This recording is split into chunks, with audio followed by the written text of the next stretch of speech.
Stars come and go, but our next guest seems to go on and just gets better and better. Please welcome Rod Stewart.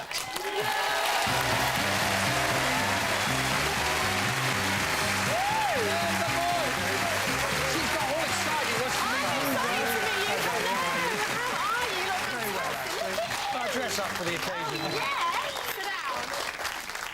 Honestly, Rod, I'm not. That's the first time I've seen her get really sort of. Oh, is he there? She's got like a school kid. She is. I hope I haven't disappointed. No, you haven't. You look great. Thank you very much. And listen, I've been listening to this new album. Yeah. Big success in America. Number 4. Fantastic. Tell the people it's number 4 in the charts. Number four. And that's in America. Now you're really. Now, it had to be you as the album, and there's a lot of.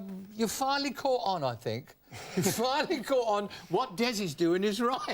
You're a good singer. Yeah, these are.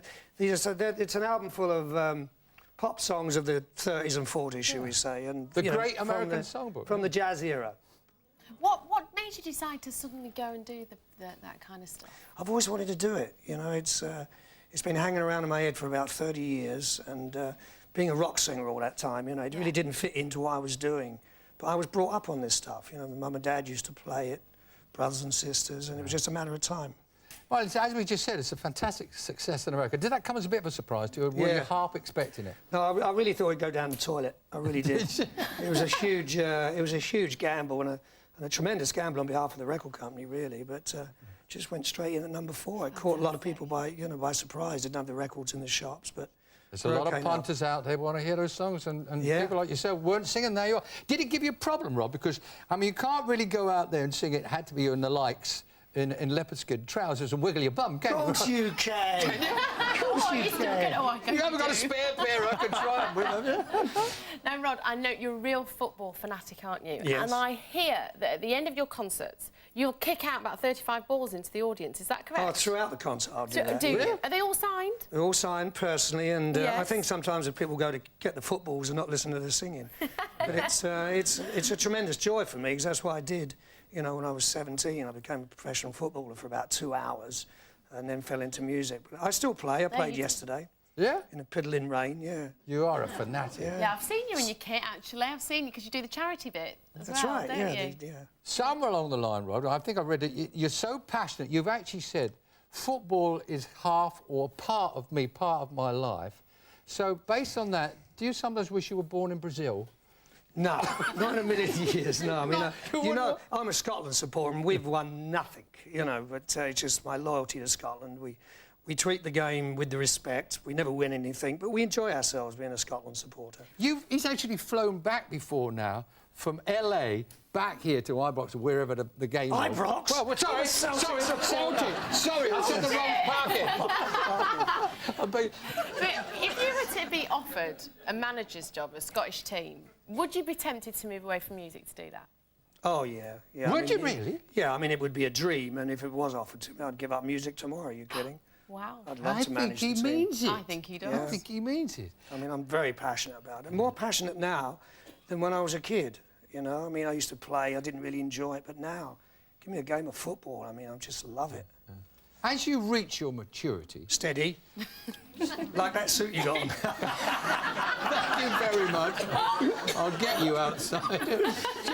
Do you find that you are slowing down a bit? Because it used to be sex, drugs, rock and roll, trash and hotel rooms. And these days, you're sitting at home playing with a train set. I know, I read that. No, I've always really been into model railroads, but skipping off that quickly, I really do enjoy sex. I think it's very... very important. So you're not slowing down in other areas? No, you can ask my girlfriend that. Yes, I mean, she's been quite vocal about that, hasn't she? No, it was taken out of context, you know, like all things do in the newspapers here. Of course. I'm good for a couple of times a week. Do you actually... It's not true. I've done it again, openly big mouth. Now, you and Elton John were so close, says he, moving on quickly. You and Elton John were so close that you had nicknames for each other, didn't you? You were good buddies. Yeah, we still do. It's Sharon and Phyllis. Which one's Sharon? Elton's Sharon and I'm Phyllis. Oh, darling. Yeah. I love that. Well, it was on my TV show that Elton told me that for a Christmas present, he gave you a Rembrandt. No, he said, ask him about this again.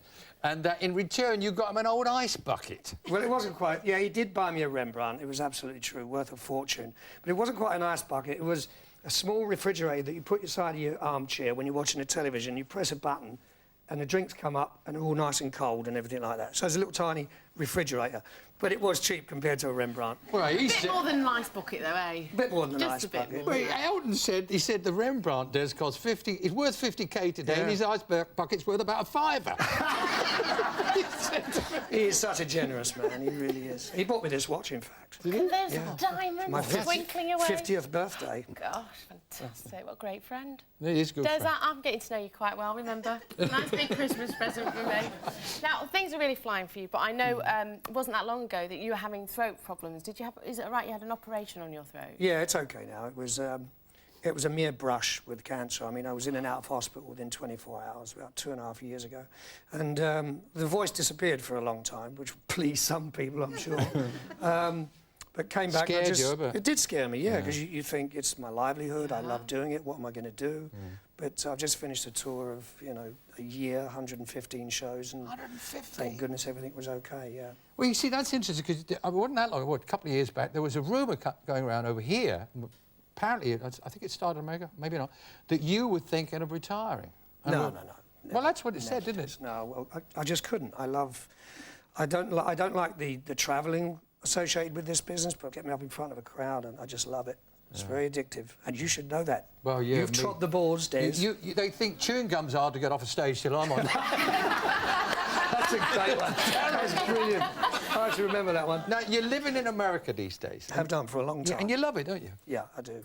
What is it that's so special for you about America? Well, see, when I left in 1975, I was paying 96% on every pound, 96p on every that's pound. dumb. It's feudal, crazy, really. isn't it? So I became a tax exile. I think so I'm people, sure. when you say that, and there's some youngsters in the audience, would think he's made a mistake there. But if you earned £1, you got 4p. Yeah, 4p in the old terms. Yeah. That's what you got. You paid the rest in Yeah. time. That was madness. Yeah, so I left in 1975, and you know I've got 5 kids there now, all growing up, and the weather suits my blood. So Play more football. play more football. I'm in California.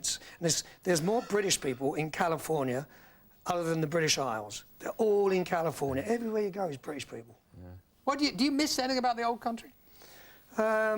Yeah, just being here on Saturday afternoons for the football and everything. Lots of silly things, you know, the beer and just all my family are here.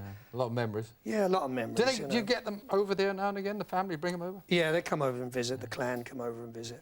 Well, you keep coming here. Yeah, back here. Ron, it's so mate. lovely to meet you. Good luck with the album. And Thank you are you. going to sing for us before Yes, you go, indeed, aren't I you? am. Yes, yes. Good. If the audience will let me sing. The Come on, man do it. himself, Rod Stewart.